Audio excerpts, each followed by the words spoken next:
Bom dia a todos, mais uma vez aqui para a gente falar da nossa espiritualidade, ouvir sobre fábulas, sobre contos, que sempre trazem uma lição importantíssima, né? Como se diz, a moral da história é muito importante para que a gente possa refletir e trazer para o nosso dia a dia, para a nossa conduta.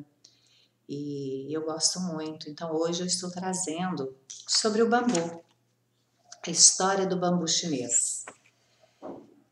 O bambu, né, depois de plantada a semente deste incrível arbusto, não se vê nada por aproximadamente 5 anos, exceto um lento desabrochar de um diminuto broto a partir do bulbo. Durante os 5 anos, todo o crescimento é subterrâneo, invisível a olho nu. Mas uma maciça e fibrosa estrutura de raiz que se estende vertical e horizontalmente pela terra está sendo construída.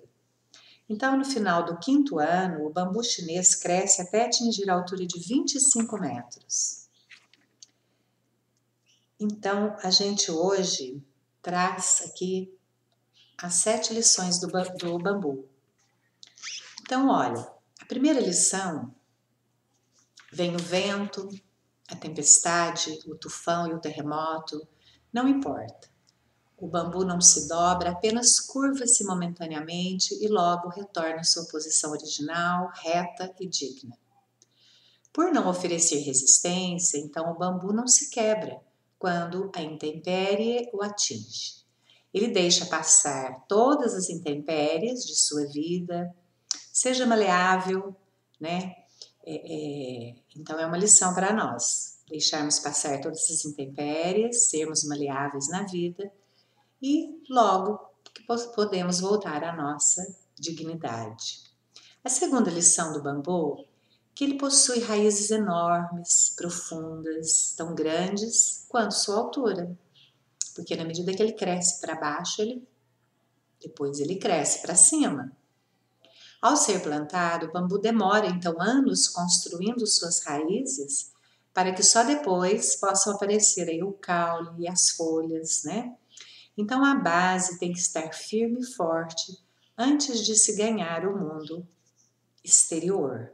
Ou seja, o crescimento não se dá só em aparência. Há uma enorme raiz que sustenta e alimenta a alma do bambu, a energia, né? A essência. Então, aumente suas raízes, aprofunde-as, não seja tão superficial e tenha paciência para aguardar, né, que suas raízes estejam prontas. A terceira lição do bambu: um pé de bambu não cresce sozinho, ele só cresce em conjunto com outros iguais. Então a gente nota que um bambuzal parece formar uma enorme estrutura única, um entrelaçamento de irmãos bambu. Por isso é muito difícil arrancar um pé de bambu, porque as raízes entrelaçadas de vários pés oferecem resistência, as hastes apoio, as folhas de todos protegem o solo de todos. Então, seja assim na sua vida, procure cooperar e cooperadores, né? A união realmente faz com que a força, né, intensifique. E isso muitas vezes significa sobrevivência. A quarta lição: o bambu, então de caule lenhificado e longo, não perde energia e tempo na vida criando inúmeros, longos e complicados galhos. Sua leveza permite um crescimento rápido para o alto. As folhas excessivas, elas logo se desprendem, elas retornam ao solo. Então, não vamos perder o nosso tempo e a nossa energia com tantas folhas e tantos galhos desnecessários, né? Com certeza, a nossa vida está cheia de galhos enormes e milhares de galhos pequenos e brotos que apenas servem para envergar o tronco da sua alma. A quinta lição, que seja o oco do bambu, mas seus nós o tornam muito forte e resistente. Então os nós aqui, eles representam o nosso fortalecimento na alma, a força que nos faz aturar e resolver os nossos problemas. Apenas a aparência é de fragilidade. E na solução dos problemas, criamos novos nós que nos fortalecerão ainda mais o espírito. Portanto, nem todo problema na vida é necessariamente algo ruim. Pode ser a chave do nosso crescimento interno. Então a gente observa que muitas pessoas falam a questão das plásticas, né, das cirurgias, para tirar as marcas do rosto. Porque a gente sabe que nós vamos nos transformando, nós vamos envelhecendo externamente. Mas internamente, a nossa essência, a nossa alma, ela pode estar fazendo o caminho inverso, se fortalecendo cada vez mais. Então, tem muitas marcas nos nossos rostos que mostram a nossa maturidade, pelos problemas e desafios que nós já passamos. Então, essa é a nossa identificação, a nossa identidade, são os nós. E esses nós é que nos fortalecem muitas vezes, é que nos ajudam no nosso crescimento, né? É a vitória que a gente tem sobre os desafios e os problemas que nós vamos encontrando. Nós temos também a sexta lição. Os vazios, então, representam aí o abandono, o desapego de que nos rouba a paz, o tempo, o amor, a tranquilidade. Nesse oco, há espaço para a alma mais sutil e leve. Apenas essência, sem peso nem forma, a mais pura forma de evolução interna. A sua alma pesada te leva ao chão, à depressão, o esgotamento físico e mental. Então,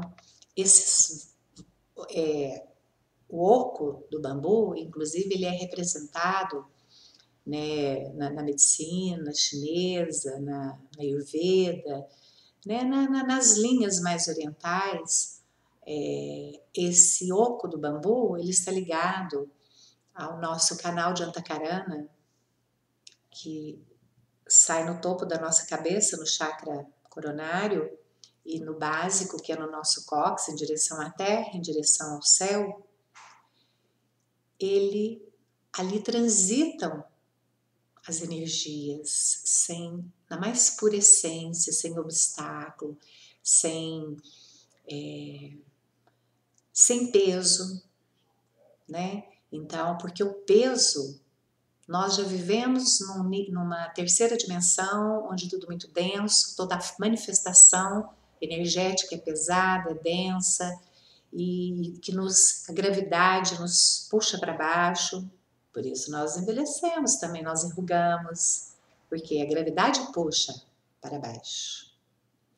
Então ela puxa o nosso físico e puxa a nossa essência, se nós não estivermos trabalhando, nos sutilizando, nos tornando mais leves, para que a gente possa, mesmo que o corpo tenha que voltar de acordo com o processo natural da vida, da lei cósmica, a nossa alma vai ascendendo ao inverso, vai se tornando cada vez mais leve. E a sétima lição, o bambu cresce e mira apenas o alto. E que a gente possa então ser assim na nossa vida, em busca do céu, em busca da nossa espiritualidade interior, onde está a nossa alma, onde está nosso espírito, onde está a centelha, né? Que é a criação, a manifestação da consciência suprema. Então a gente vai em busca desse céu, do alto, do melhor. E embaixo, que fiquem as pedras, a poeira aos nossos pés, né? E nossa cabeça longe do baixo, do nível do chão, olhando para cima e apenas para lá. E sempre, por isso nós temos que ter muito cuidado com a nossa coluna vertebral. A nossa coluna vertebral é onde está o canal de Antakarana, ela tem que ser ereta. O topo da nossa cabeça tem que estar de forma como se estivesse encostando no céu. E os nossos pés apoiados na terra, a nossa base, a nossa sustentação, nossa ancoragem. Não manter a cabeça arrogantemente, não. No nível pleno de consciência, de autoconhecimento, de busca, o autoconhecimento aplicado. Então, um escritor de nome Coverell escreveu: muitas coisas na vida pessoal e profissional são iguais ao bambu chinês. Você trabalha, investe tempo, esforço, faz tudo o que pode para nutrir seu crescimento e às vezes não vê nada por semanas, meses ou anos. Mas se tiver a paciência para continuar trabalhando, persistindo e nutrindo, no seu 5º ano chegará e com ele virão um crescimento e mudanças que você jamais esperava. Então, o bambu chinês nos ensina que não devemos facilmente desistir de nossos projetos, de nossos sonhos, da nossa busca. Em nosso trabalho, especialmente, que é um projeto fabuloso, que envolve mudanças de comportamento, de pensamento, de cultura, de sensibilização de sutilezas, que a gente possa procurar cultivar aí os bons hábitos em nossa vida, a persistência e a paciência para alcançar os nossos sonhos, para realizar os nossos propósitos, porque é preciso muita fibra para chegar às alturas e, ao mesmo tempo, muita flexibilidade para se curvar ao chão. Porque o bambu, ele se curva nas intempéries, nos vendavais, nas tempestades, ele se curva sem reclames, sem revoltas, ele se curva ao chão e se entrega, ele aceita. Mas quando passa, ele se ergue dignamente em direção ao mais alto, que é o seu propósito. Por isso ele cresce tanto para baixo, primeiramente, que é a sua base, a sua sustentação, e depois ele aflora na superfície da terra o seu broto e vai em direção ao alto. Que essa lição do bambu, a história do bambu chinês, possa servir para que a gente possa refletir aí no nosso final de semana, hoje sexta-feira, que a gente possa ter essa história, esse conto como reflexão para o nosso final de semana e vermos, nos analisarmos sem julgamento, sem cobranças, apenas observar, sermos o observador de nós mesmos, de como eu estou, como estão minhas raízes, as minhas bases, a minha essência, os meus ramos, se o bambu, se eu sou um bambu oco ou eu estou acumulando tão desnecessariamente aquilo que não me serve mais. Enfim, que a gente possa então aproveitar essa lição. Um ótimo final de semana a todos, paz e luz, até o próximo.